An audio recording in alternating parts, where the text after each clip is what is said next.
I know a lot of seniors are thinking, what do I gotta do to get a COVID shot around here? Viewer Mike suggests maybe committing a crime. Mike, don't do that. But he said it because inmates are now ahead of you in the vaccine line, while at the same time. And nobody's been sentenced to die from COVID-19.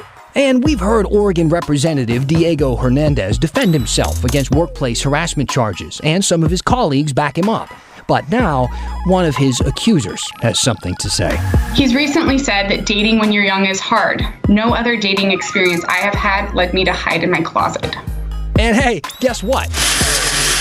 We're pulling the whiteboard back out so I can draw something else that exploded on the Oregon coast. Don't worry, it's not a whale this time. Here's the story. My dad is an art teacher, just so you know.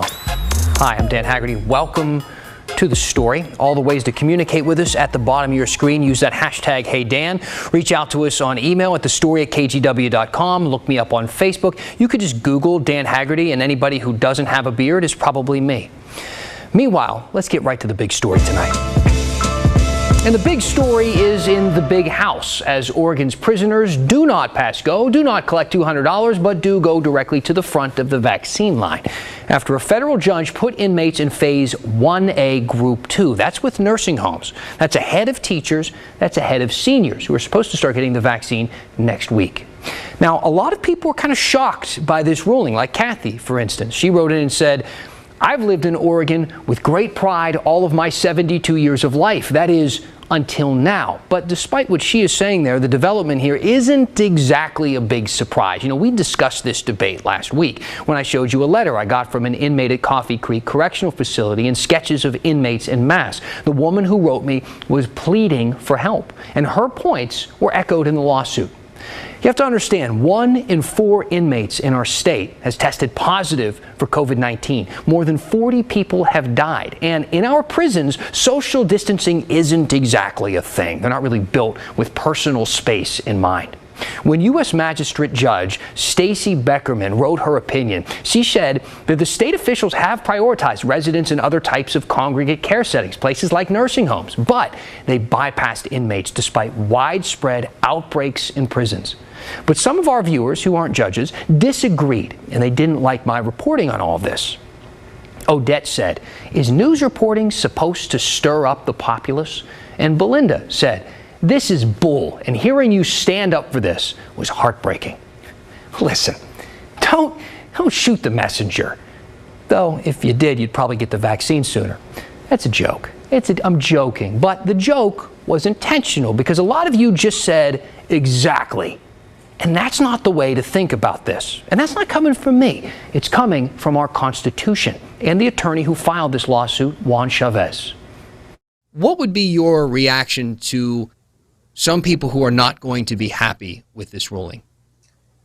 Well, as Americans, we have an obligation to the people that we have in our custody. That's something we decided at the very founding of this country in 1781 under our Constitution. We can't be cruelly and unusually punishing people that we've sentenced because of, a crime that might have been committed.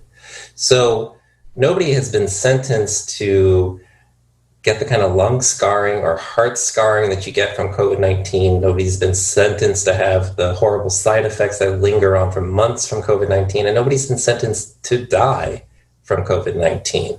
We have laws in place that show and tell us how it is that we bring about sentences, and we have laws that show that we cannot torture people by forcing them to catch the disease that they shouldn't be catching. How do you foresee this playing out? Do you think this is a done deal, or are you going back to court after an appeal? Well, that ball is in the state's court. I believe that they will do the right thing and will follow the court's order and provide these vaccines as soon as possible. And according to the governor this afternoon, that's exactly what the state is going to do. They have no plans right now to appeal the ruling. In fact, the Oregonian is reporting tonight that 5,000 shots are already getting sent to prisons, with vaccination supposed to begin next week. Now, I realize that a lot of you are still upset, and it doesn't matter what I say or a federal judge or the Constitution, and I get it. I do. There are good people, law-abiding people, who will have to wait a bit longer now to get the vaccine. There are victims of crimes who will be vaccinated after the person who hurt them. And that's hard. I think we should all understand that. But let's consider the numbers and the overall impact of this decision. There are about 100,000 teachers in Oregon. There are about 700,000 people who are older than the age of 65 in this state. And there are about 12,000 inmates. I mean, theoretically, we should be able to take care of that in one day. Theoretically. You get my point, though. And while I know a lot of us, a lot of you feel like you're at home right now in a little prison of your own, but it's not real prison. You're not there, and you don't want to be, even with the vaccine. Now, it's important to note this ruling only applies to state prisons, not county jails. As of now, our counties haven't received any type of order to vaccinate people behind bars. But we did check in with Multnomah County since they're dealing with a big outbreak in the Inverness jail. 107 people in custody there have gotten sick in the past few weeks. Now, because of that, the county started offering vaccines to inmates in that facility yesterday. At least 108 inmates, we're told, have been vaccinated so far. The county has also reduced the jail population by 30%. They're trying to make it so people can be away from each other and do some social distancing. People who have been exposed, they're being quarantined, they're being tested every few days. They're working to get more protective masks. So they're doing these little things to try and help, and the jail has stepped up cleaning. They also say no one in custody has died from COVID, and most of the cases are mild so far.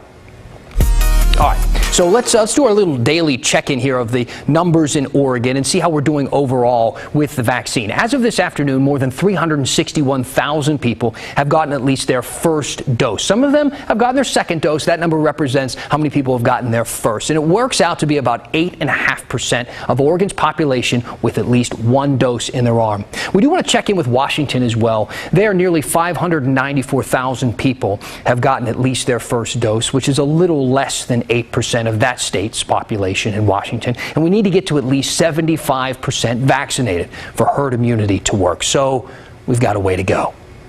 Now, I want to circle back to a story we've been following for, I don't know, nearly a year at this point. Representative Diego Hernandez, a Democratic leader, was accused by multiple women of inappropriate conduct at the Oregon Capitol. Now, this week, after a 9-month-long investigation, hearings about Hernandez's conduct have finally begun. Here's Maggie Vespa. I am going to call this remote meeting of the House Committee on Conduct to order. Almost every day this week at 5:30, the conduct of State Representative Diego Hernandez is being put under an official microscope. Please let me unequivocally say that I'm very sorry that I made anyone uncomfortable. Representative Hernandez himself has not appeared, but he spoke via his attorney. Many have judged my conduct without knowing the facts. One of his accusers spoke for herself. Here, she started by quoting a statement Hernandez made to the media about the accusations. He's recently said that dating when you're young is hard. No other dating experience I have had led me to hide in my closet. The committee chose not to reveal her name. And the anonymous gifts arriving at my home and my place of work made me feel very exposed and vulnerable, like someone was watching me. She is one of 3 women who work at the Capitol who said Hernandez created a hostile work environment or made them believe their careers were in jeopardy. Each woman said they had dated Hernandez briefly, and the harassment began when they tried to break up with him. An independent investigation supports their claims. Lawmakers are now voting on whether they agree with those findings. For example, the committee voted Hernandez created a hostile work environment for this accuser 6 times, including the time he showed up at her apartment unannounced, prompting her to hide in the closet, and the times he left flowers or sent anonymous gifts to her home. They'll decide his punishment later this week. It's worth noting 2/3 of the House would have to vote to expel Hernandez from his seat. This is just very serious. This is very serious. Lawmakers on the committee also said they would use this opportunity to examine the process of investigating claims of harassment. It's a new process that was put into place in 2019 after a number of women came forward alleging a culture of sexual harassment at the Capitol. This week, both Hernandez and this accuser called the investigation lengthy and invasive. Rule 27 is supposed to create a safe and welcoming environment at the Capitol. But the rule is overbroad and, in my experience, traumatizes all participants in an unreasonably lengthy process that does not seek restorative, reconciliatory, or transformative justice. Okay, Maggie Vespa joining us now. Maggie, we know that Diego Hernandez has taken issue with this process since the very beginning. Where does that stand now? Yeah, so we reached out to him again today, just in light of these, recent hearings, and it seems like right now he's pretty much letting that statement that his lawyer read do the talking. But just to kind of recap, he's had issue, like you said, with this process the entire time. And in the past, he's also said that he believes that this is kind of a coordinated campaign coming from House Speaker Tina Kotek, because he alleged she had an issue with how he voted on one specific bill. And in response to that, the House Speaker recently said that's offensive and that she was just trying to do what investigators told her to do to create a safe workplace at the Capitol. But the representative hasn't been happy about how this has played out, as you said, since it began, pretty much. This investigation has been debated by more people than just them. Even Representative Mark Meek, he threatened to leave the Democratic Party because of the way this was all being handled. He did. That was like a week ago. We broke that story. And ever since then, we've been reaching back out. I've been reaching back out, asking him, did he indeed do it? And we even checked his voter registry at one point because he wasn't getting back to us. And at one point, he also told me that he wasn't going to comment on the comment that he had made. Well, today, finally, I asked him again, and he sent me a text message back saying that he will not be switching parties. And when I asked him if he wanted to elaborate on that, he stopped texting. But it does look like, even though he had frustrations with this process and how he felt it was playing out, that he will not be switching from Democrat to independent, like he hinted he might do. Yeah, the process isn't over, though, yet, right? So we have one more hearing scheduled for tomorrow. Is that correct? Right. We have tonight and then tomorrow. And then after that, we're expected to hear what might happen, if anything, as far as repercussions go. So we'll keep watching. All right. Maggie Vespa, thank you. Oregon's new law decriminalizing drug possession went into effect this week and hinges on recovery programs, which is why we want you to see this report we read. It says there's no evidence those programs work. When the story continues. Welcome back. I was just going through some emails and tweets during the break. Keep them coming. Use that hashtag #HeyDan. You can also follow me on Facebook. We post a link on my Facebook page every night to the show. So in case you miss one or you're going to want to go back and watch something or share it with one of your friends who you think might find some value in the show, go ahead and do it there. Now, last night we had a segment on redistricting. It was as exciting as it sounds. It actually was, okay? That is when our state and congressional districts get redrawn after every census and has a lot to do with representation, who you vote for. Now, if you missed it, check it out on the KGW YouTube channel right now. JR did send me this question on Twitter and says, "Hey Dan, is redistricting the same as gerrymandering?" I saw a few comments about this, and the short answer is it's not supposed to be. See, gerrymandering is a way to unfairly draw the boundaries to favor one party or the other. The legality of this is kind of up in the air, at least on a federal level. The Supreme Court has gone back and forth on it when it comes to different cases. The Washington Post actually had a really good visual explainer on this. In this scenario, Democrats make up 60% of the population and Republicans make up 40%. So that's the example. The first example they give is the ideal way to then divide the districts. Democrats get 3 seats. Republicans would get 2 seats, which is proportional to their population. The second example is a strategy called cracking. It breaks the Republican population into each of the 5 districts, and that would mean that then Democrats would win each seat, leaving Republicans without representation. The third example is called packing. You can see the lines are redrawn pretty strangely there. The majority of Democrats there are packed into 2 districts, meaning that they would win those 2 seats, but they would lose the other 3, which isn't fair because in the scenario we're providing here, there's more Democrats than Republicans overall, so they should get more seats for things to be done fairly. Now here is a real-life example of packing. This is Illinois' 4th congressional district. Now, you can see it's pretty weird looking there.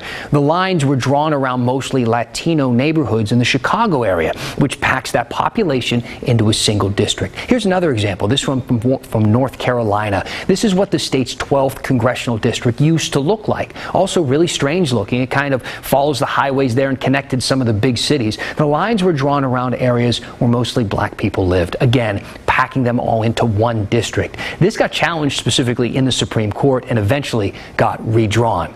So you can see this is one of the issues when it takes lawmakers and puts them in charge of drawing the district lines themselves, because there's always going to be accusations that they'll favor their own party. And in Oregon, the legislature's redistricting plan has been challenged every time over the past 50 years, except for 2011. So we'll wait and see what happens this time around.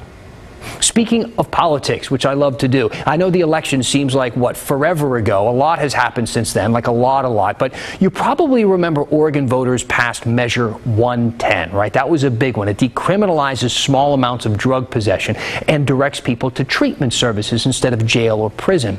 That took effect this week. So here is something we think is worth your time. The Salem Reporter published an investigation into whether the state's drug treatment programs actually work. And they found there's not much evidence that they do. And the current system might not be able to handle an influx of new people. Their reporters talk to people in recovery. They talk to people who run these programs. They talk to lawmakers as well. We're partnering with the Salem Reporter on this, so you can check it out right now at kgw.com. That report also includes a short documentary called The DA's Dilemma, about how the criminal justice system handles drug and mental health problems. It focuses on a case in Polk County where a woman in crisis stepped out onto a highway and was killed. I talked to the filmmaker, Kate McMahon, about, but first, before we get to her kind of discussion point, I want to show you a quick clip from that documentary. I remember running for this office for the first time. I would be asked repeatedly, what about mental health issues? And I never had any really good answers, except to say the criminal justice system and the mental health system don't mix right now. The DA in the justice system is a key player. They're the ones making the charging decision. They're the ones making the plea negotiations. They're the ones that have to try the case. They're the ones that decide if someone ought to be diverted into a program to get them healthy. So the DAs in many ways hold the keys to the kingdom. Did you learn anything that surprised you during your reporting in the production of this documentary? What's really surprising, what I hadn't fully contemplated, and I would say that this is why this initiative is so important to increase awareness of the role of DAs, is because I hadn't considered, how the specialty courts function, what role the DA has in the system, in the decision-making process, and how addicts, how people are eligible to participate in them or not, as in the case of Alexandria Tereshka, whose death in 2018 begins the film. Two of the key interviews are with the aunts of the deceased woman, and they gave heartfelt interviews about what it was like to see their family member go through her addiction and the downward spiral that led to her death. And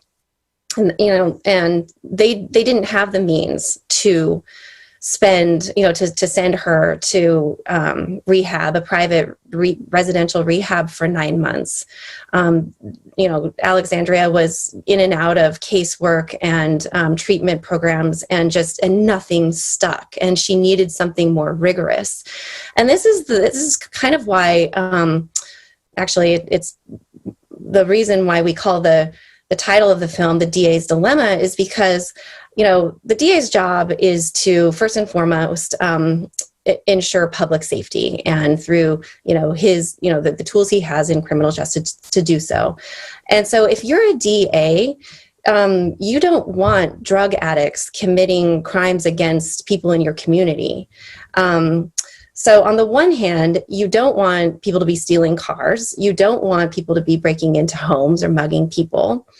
But on the other hand, the way that addicts or criminals, I should say offenders, have the way they get into mental health or drug court is by committing crimes, not just low-level crimes, but they have to be considered high-risk offenders.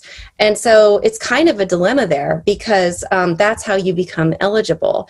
And so the family of Alex Tereshka told me that even though her death was officially recorded as a suicide, she stepped into Highway 22 late one night, clutching a stack of casework papers, and was run over by 2 cars in the highway.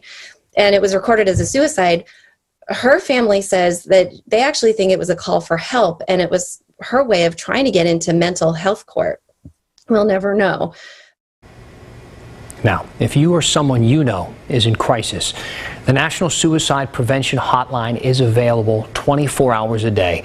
The number is on your screen now, 1-800-273-8255. I know this is heavy stuff. These are things that we do have to discuss and talk about here, but we're going to lighten things up just a little bit right after the break when we finish this story. Next.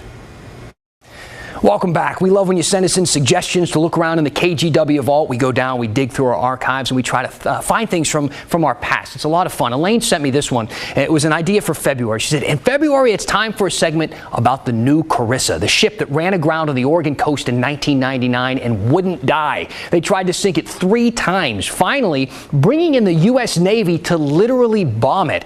And even that didn't completely get rid of it. It really reminded me of another explosion that we covered off the Oregon coast. That one involving a whale. And if you remember, we didn't have video for that, so I kind of brought in a dry erase board and drew it. And I talked to my team. I said, do we have any video of this new Carissa thing? And they apparently looked down there for me and said, no, we don't, but it's okay, because I got you covered. It's time for another edition of No Video, No Problem.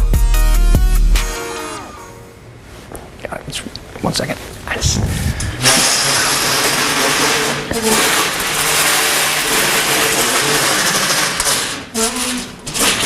That's a new Carissa. And it was out doing its thing, looking to drop some stuff off in Oregon on a beautiful day. But the weather changed. And suddenly, it got pretty spooky out there, and there was a big storm. And because of that, the ship ran aground and got stuck. Well, they figured, why don't we get a tugboat, pull it on out of there? So they called the tugboat and they said, hey, tugboat, can you come over and take care of this thing? Tugboat was like, yeah, no problem, I got it. I just hook a chain up and lickety-split, he'll be gone. Problem was, there were all these cracks that started to form in the hull. And from those cracks, dripped oil down into the water. They were like, well, what do we do about that? I got an idea. Let's set it on fire. So that's exactly what they did. Suddenly the water's on fire, the boat's on fire. This thing's... What's that? We have video? Well, why'd you guys tell me to do? Okay. Apparently we have video in the KGW vault, so why don't we go ahead and check that out now.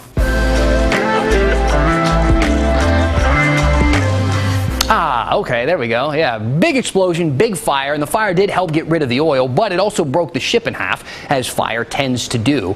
So now they were stuck with these 2 different sections of the burned out ship. They tried the tugboat thing again, but that didn't really work. So they ended up shooting a torpedo at one section so it would sink for good. But the other section didn't sink. It stayed on the beach for like a long time, like almost 10 years. There was a big debate on what to do with it and how to remove it. Some people actually wanted it to stay as a tourist attraction. When finally, in 2008, some barges came in with cranes and pulled the rest of the ship off the beach.